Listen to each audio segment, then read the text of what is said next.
বলা হতো ব্রিটিশ সাম্রাজ্যের সূর্য কখনো অস্তমিত যেত না। ঠিক এমনইভাবে ব্রিটিশদের আদলে গড়া সেই সাম্রাজ্যই যে গড়ে তুলেছে ভারত। প্রজন্মের পর প্রজন্ম যায়, কিন্তু দলটার তেজ, রণকৌশল, শক্তি সেও তো রণাঙ্গনের মঞ্চে দুর্বার, অপ্রতিরোধ্য। মাঠে সাবেক অধিনায়ক রোহিত শর্মা যখন ক্রিকেট ছেড়ে দর্শক, তখন 22 গজে তারই উত্তরসূরিরা পাকিস্তানকে কাঁপিয়ে দেওয়ার কাজটা চালিয়ে গেলেন।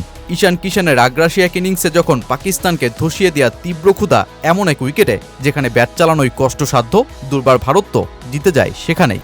আসলে 2026 টি-20 বিশ্বকাপ আবারও বুঝিয়ে দিল, ভারত পাকিস্তান ম্যাচে এখন আর লড়াই নেই, শুধুই এক পেশে জয়ের আড়ালে উত্তেজনার মৃত খোলসে আবৃত পাকিস্তানের ব্যর্থতার গল্পগুলো।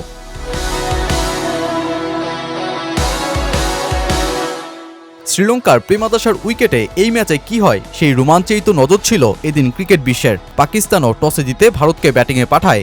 আগ্রাসী ভারতকে স্পিনের জালে আটকা ফেলে অল্প রানেই যাতে আটকে রাখা যায়, অধিনায়ক সালমান আলী আগা অভিষেক শর্মাকে আমন্ত্রণ জানিয়ে সেই পথেই হাঁটার ইঙ্গিত দিয়েছিলেন। ভারতীয় এই ভয়ঙ্কর ওপেনারকে পাক অধিনায়ক 0 রানেই আটকে দিতে পেরেছেন। শেষ 6 ইনিংসে 4টা ডাক হাঁকানো অভিষেককে যখন পড়তে শুরু করেছে প্রতিপক্ষ, তখন সেই সাফল্যের আনন্দে পাকিস্তান। কিন্তু এটা যে ভারত, একের বিপরীতে দলটায় দাঁড়িয়ে যায় অন্যজন। অভিষেক শর্মাকে নিয়ে হোমওয়ার্ক কষা পাকিস্তান ভুলেই গিয়েছিল ঈশান কিষানকে ঘিরে, আর এই ম্যাচে সেটাই যেন কাল হলো দলটার। দ্বিতীয় ওভারে শাহিন শাহ আফ্রিদির বলে ব্যাক টু ব্যাক ছক্কা আর 4 হাঁকিয়ে শুরু।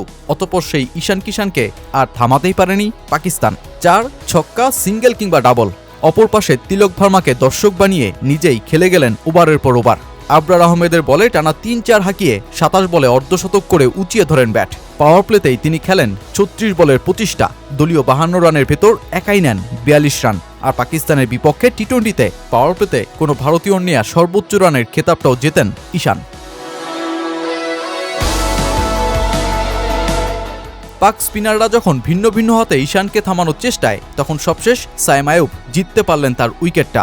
40 বলে 77 রানে ফেরেন এই ওপেনার পাকিস্তানের বিপক্ষে টি-20তে বিরাট কোহলির উত্তরসূরি হয়েই।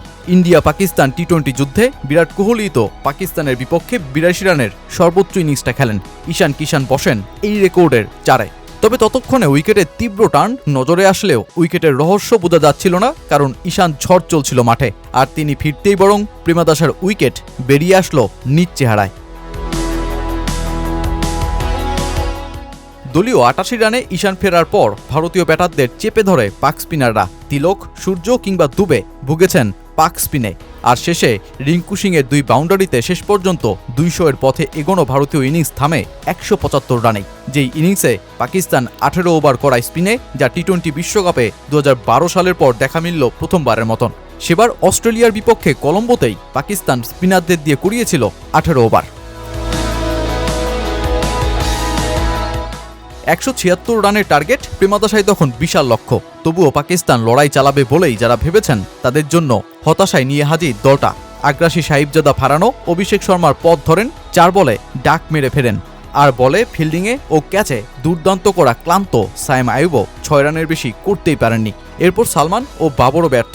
34 রানেই 4 উইকেট হারানো পাকিস্তান ছিটকে যায় লড়াই থেকেই। মাঝে উসমান খান ভারতীয় স্পিনারদের শাসন করলেও সেই 44 রান যথেষ্ট ছিল না পাকিস্তানকে বাঁচানোর। তাই তো শেষ পর্যন্ত ভারতীয় বোলিং বিভাগের সামনে 114 রানেই গুটিয়ে গিয়ে তুমুল উত্তেজনার ম্যাচে পাকিস্তানকে হারতে হয় 61 রানে, যেটা কিনা টি-20 বিশ্বকাপে পাকিস্তানের সবচেয়ে বড় পরাজয়ের 2য় স্থানে।